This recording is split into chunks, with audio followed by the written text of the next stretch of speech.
मागच्या आठवड्यामध्ये प्रचंड नुकसान म्हणजे कोट्यावधी रुपयाचं नुकसान केळी उत्पादक शेतकऱ्यांचं या ठिकाणी झालेलं आहे. माझं स्वतःचंही झालेलं आहे. आणि या ठिकाणी एवढं उत्पादन हातातोंडाशी आलेला घास हा निसर्गाने हिरावून घेतलेला आहे. केळीला भाव चांगला आहे. यावेळेस केळीचे भाव हे 35 रुपयापर्यंत गेलेले आहे.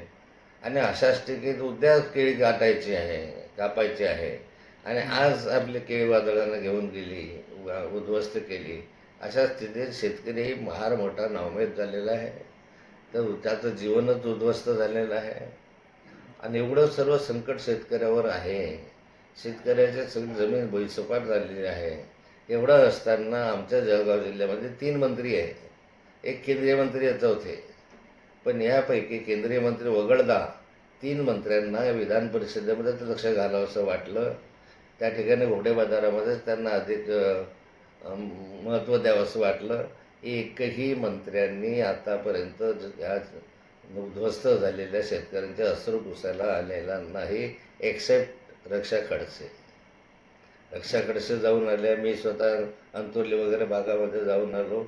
आणि अशा ठिकाणी मंत्री काय करतायत? का विधान परिषद महत्त्वाची आहे तुमच्या दृष्टीनं?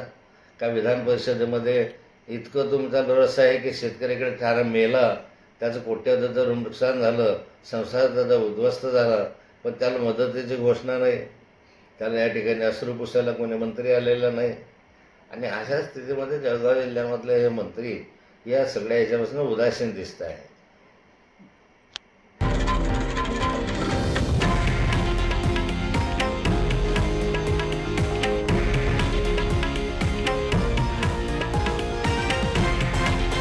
हे आहे देशातील नंबर 1 न्यूज नेटवर्क आणि आपण पाहत आहात TV9 मराठी, एकमेव.